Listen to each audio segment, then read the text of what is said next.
Okay, so again, in the History and Fundamentals of Sociology, find Founders of Sociology Part 1.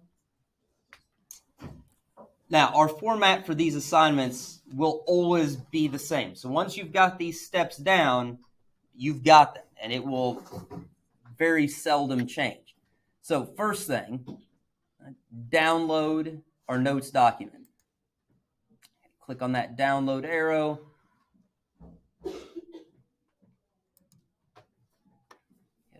And then you should, if you followed my earlier advice, have Cami in your bookmarks bar. And so if you do, just click there to open a Cami tab. If you do not, just do a search for Cami. Click on that very first search result and sign in. Okay. Once you are in Cami, just drag and drop.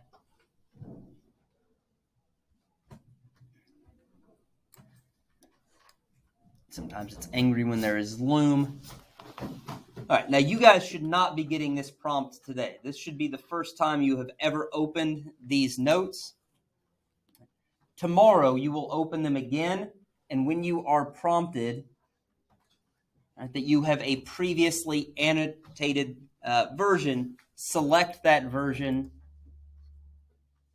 by clicking on it and then click select. You don't want to create a new copy, right? Because then what will happen is that McKenna will have half of the notes in one document and the other half in another document. Right? And as you are going to see, as we get into this, I link the notes to your exit slip and do now quizzes. So if you do it this way, right, then when McKenna does get into a quiz, that notes file is right there. All McKenna needs to do is open it in Cami, and the answers for the quiz will be right at McKenna's fingertips. Okay. So we're doing the notes today. We're starting the notes today. We will not finish the notes today. Is it a video or a slideshow? It's a slideshow. Okay. All right, now, where this is going, eventually, where I've got stuff that has been previously recorded, probably going to assign it a little different, and you will be watching videos, but not necessarily in the classroom. Right? That way we can have more time for us to do this stuff and less time with me talking at you in the classroom setting. Yes, Taryn. Yes, you know the drill.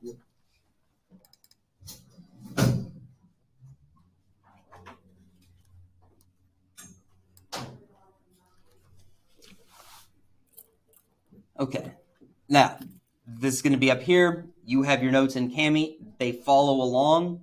Right? If you miss like one thing and you want me to go back, let me know. If, let's say that, Quinlan just drifts off into a lovely daydream and misses a whole slide. Quinlan, just wait, because the video will post later and you can get it done and post it then. All right, but if you just miss one thing, let me know and I'll go back.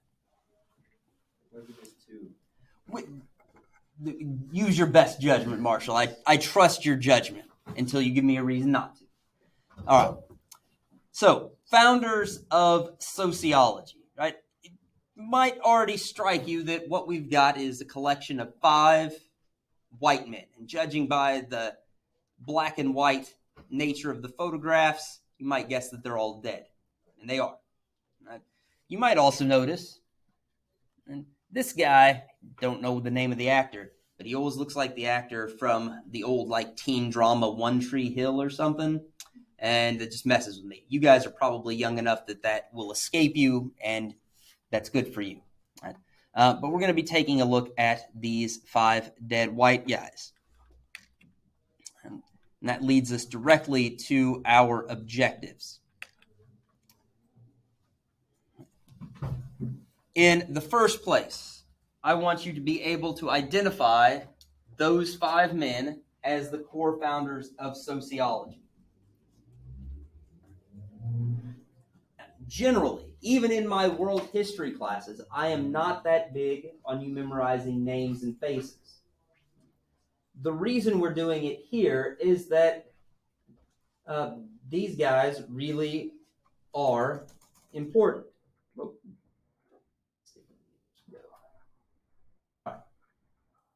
What is going to be more important is in identifying them to also link each of these men to their contributions to the field of sociology. You should be able to explain how each helped sociology to grow as its own part of social science.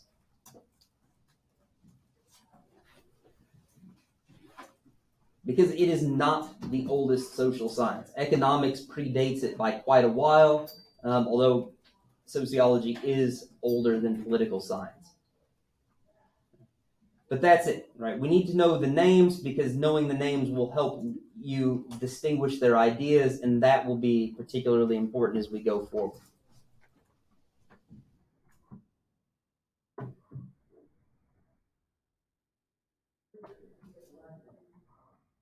Before we actually get to the founders of sociology, we need a little bit of a preview of kind of what's going on in history in the lead up to sociology.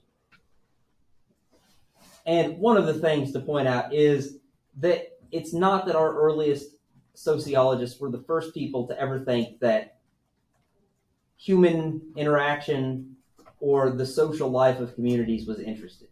Right? This had been interesting to people essentially as long as there had been people, human interaction, and communities. The Greek philosophers, as one of the early notable examples, they were concerned about human interaction and societies. So sociology isn't brand new in its focus. But what is new immediately in the lead up to sociology is the Industrial Revolution. Now, those of you that have already taken world history, you know about the Industrial Revolution. I have some students in another hour of sociology that are in world history with me this year. We'll get to that later. Just like I know the first. So Evan, you've learned about not only the Industrial Revolution, but you know enough to know that there has been more than one. I think now people are up to speculating that we're Industrial Revolution 4.0. So this would be depending on who you ask, the first or the second. But I'm guessing for where you're thinking, it's the second. Right? We're talking about the Industrial Revolution that's reliant on steam, right? And interchangeable parts. So for you, I think the second. For anybody else who's like, I didn't know there was more than one, you're okay with that, right? All right. So the Industrial Revolution brought about rapid changes. It's not that changes hadn't been happening before. Right, at the end of last hour, a student said that they were learning about the Renaissance in Mr. Oswald's AP European History. Right? Yes. Yeah. So guys, you know changes happened before and big, and often they actually happen pretty quickly. But they were at least faster in the Industrial Revolution. All right. And they become rapid because of some major shifts in economic production. And here what we're really talking about is what's symbolized by this image here with the smokestacks. We're talking about the steam engine. Now all of a sudden you can put factories pretty much anywhere. Prior to the invention of the steam engine, you really needed to be close to water power. Right? The Dutch were doing some stuff with wind, but for most of industrial production, what you really needed was water. Right? Moving with enough flow to turn a wheel, to turn some gears and run belt-driven equipment. Now you can do that with a steam engine anywhere you can get coal and at least some water to make steam. Yes, Jim. So we knew coal was kind of harmful to our planet overall. Why did we stop using water and wind? Well, I mean, there just weren't enough suitable locations to make a go of it. And the way that wind could be used was really pretty limited in this time. It was mechanical. We couldn't use wind to generate electricity and store up and build up that energy for other purposes by moving it across a grid. Also, this time, people still thought of nature in the kind of biblical sense that we were supposed to have dominion over nature and conquer it. And so it was just a different mindset, which is something else that sociology deals with. So you guys are ahead of me on this today, and I like it. This also led to the rise of cities because, again, once you can put factories anywhere where you can get coal and you have access to water to make a steam engine work, again, it doesn't have to be moving water. This is why if you take a drive around the rim of the Great Lakes in the U.S., you'll see lots of factories, and they just needed water. They didn't have to be moving a whole lot. It just had to be there.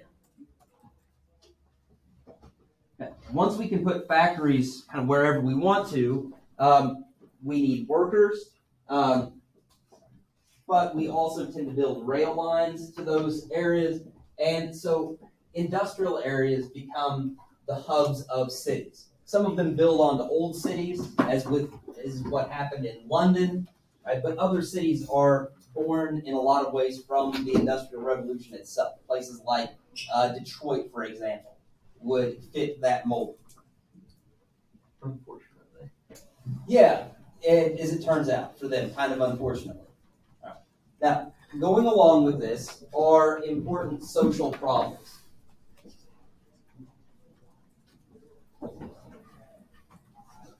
One is widespread poverty. All of these people are coming in from the countryside to work in the factories, and for reasons that we'll kind of explore from one angle when we get to Marx and Marxism, is just, don't worry, it's going to be all right. It's going to be all right. For one thing, that is a mark. he was a sociologist more than an economist, so don't worry, it's going to be all right. So, we've got the impoverished urban working class. Yes. Wait, not specific on perspective dialectical materials. We're going to tread lightly. So sorry. So if you were hoping for some Hegel, were you hoping for Hegel, Evan, or were you just hoping to avoid Marxism in general? Oh, yeah. Okay. So I'll just hope. So, all right, this will be a little bit of. It's all right. Well, no, I don't want to. We're not going to record it. All right. I will tell you, it's going to be all right. Everybody else has survived it. I'm not trying to turn you guys into revolutionaries. Let's be clear about that. All right. So we get a lot of poverty because regardless of your theoretical perspective, whether you're pro-Marx or, in Evan's case, decidedly anti, the urban working class were poor because they had no skills. Skills were not required. All that was needed was to be alive and reasonably fit enough to do your part of mass production. Yes, Griff. In Barbosa's class last year, we got into yelling debate, the entire class, about Marxism. So hopefully this doesn't go the same way. Civilized debate. No, not civilized. Yelling. I think we'll be all right. You guys Wow. this Wait, hold on, it was about you guys our debate dead? class last year. All right. There were also poor living conditions. I don't know who you said. I heard Mark. Now, some of this has to do with poverty. Right? Areas of poverty often have You laugh at me. poor living conditions. Partly because in many cases the government is not interested in devoting resources to improving conditions in those places. But some of it had nothing to do with poverty. These early cities, they grew very quickly. Just kind of as Jen was wondering, why didn't they know coal was bad? Not really. What was People who lived really near factories kind of knew things were bad because it was really dirty, and breathing was not always easy. But that gets at some of the problem, right? The factories sprung up. We didn't know about modern sewage. We didn't know about modern sanitation, right? And so they became very polluted, very disease-ridden, crowded places, and it was bad. I also have to remind myself this was in a time period where people were popping smoking cigarettes like Tic Tacs. Yes, So- that's also, yes. Needless to say, they didn't give a shit about their bodies. But also just kind of like puff lead. So these changes and these problems were the inspiration for the early sociologists. They wanted to understand how these things happen, why some places were industrializing and some weren't, and they wanted to know the causes and consequences of these social problems and kind of what's going to happen next, which was where Marx comes in, talking about revolution being the consequence of these social problems. Yeah, Jim. plague happen like almost right after this period? Well, I mean, there were lots of plagues, but there was like the last major Black Death pandemic happened. Yeah, I mean, roughly like coinciding with around the time of the U.S. Civil War, if I remember correctly. Every year every century in the 20s, there's a new like plague that goes around. Fun. COVID. So, Spanish influenza.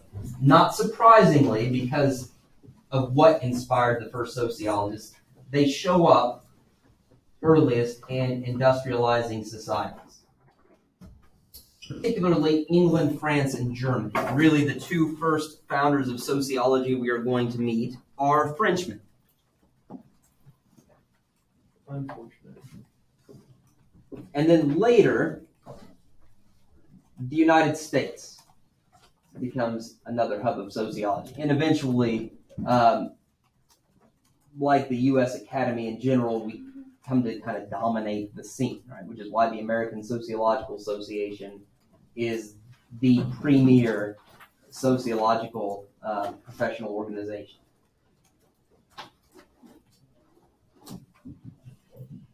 So now, yeah.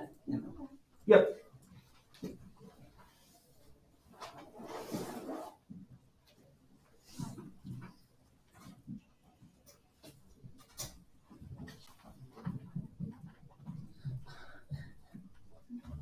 Thank you, Emily.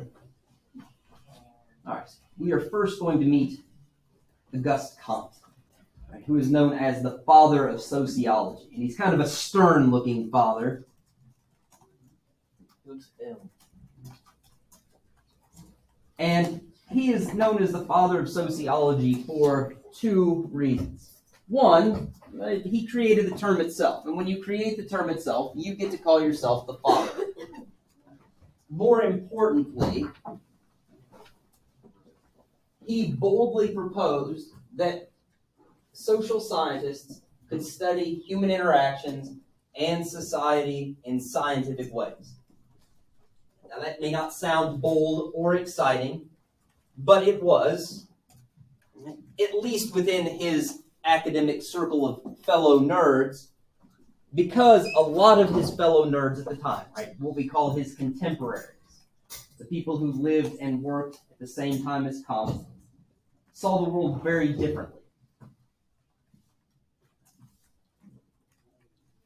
They argued that the social world was too messy and complicated for scientific study.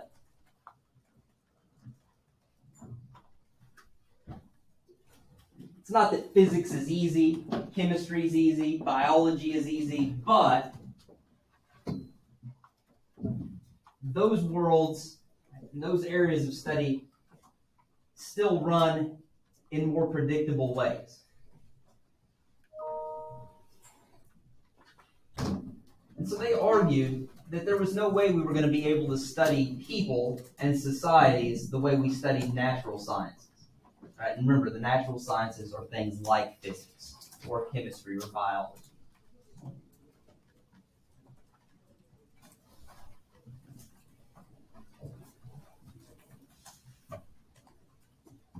And partly, if it would be easier for you, I know those two people next to you are never coming back. And so if you'd like to scoot down to Lamaya, you might be able to see better. Sorry, Never ever. never. No, they dropped off my roster. They're not coming back. And if they do, then we'll put them somewhere else. Comte, on the other hand, argued, look, if we work hard enough, we are going to be able to find scientific laws about the social world. We will have our gravity. We will have our version of gravity that explains how the social world works.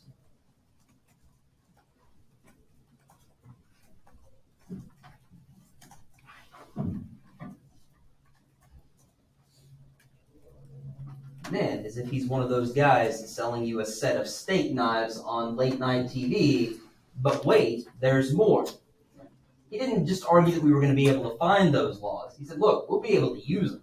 Right? Once we know how the world works, we'll be able to use what we know to transform society. and even to make it perfect. Well, And this is why, if you thought I was being harsh and saying he looked like a stern father, he was really not a nice guy. I mean, he advocated for authoritarian ways of basically forcing people to accept the perfect society. And what was his purpose? was this person German? No, French. Okay, French. I'm sorry. No, when we get to the one German we're going to meet, it's Max Weber or Max Weber, depending on. Please don't call him Max Weber. But you can call him Max Weber. But he's German. And he's nice, Okay, good. and he's the guy that looks like Mr. One Tree Hill. So it's all okay. No, I heard perfect society, and I'm in a history class, so I'm speaking something fluent. Yeah, no, I understand. All right, we're going to stop here. I want you to save and upload your notes. I'll show you how that's going to work because we've got our exit slip here before we go to lunch.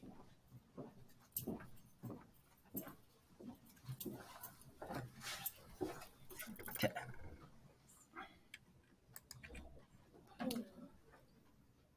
All right, so you've got your notes in Kami. Go to the save icon. Make sure that all changes have been saved to Google Drive.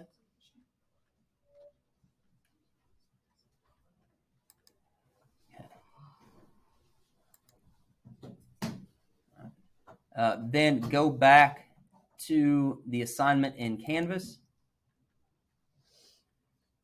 Okay, remember, when you scroll down, you should see a box that says More and has the 3 stacked dots known as a kebab. Click on that. I would keep showing you these steps, but I can't do it unless I switch to student mode, and I can't do that right now. Select Google Apps. You should then see your Kami upload folder. Find the notes document there, select it, submit it, and then submit the assignment. If you need help with that, let me know. I will help you. If you're good to go on that front, please find the exit slip. It will be the 6th September exit slip quiz. Let's see if we can get it to. All right. Okay. Now, today's exit slip is a brief review of what you learned from the sociology introduction lesson, the video with Nicole Sweeney and your guided notes for that. You've got 5 minutes to complete the quiz. Please use your notes document. Most of you probably used the new and improved version here. All right, if you download that, go back to Kami, and then open it. Pick the version you opened before, and it will fill it in with all of your notes. All right, and that's what you need for the quiz. Okay, that's due and will lock at 11:55. Just the exit out. Yep, September 6th exit slip quiz. All right. Do we submit it all? Or? Yeah, go ahead and submit your notes. Yes, I know they aren't finished. That's okay.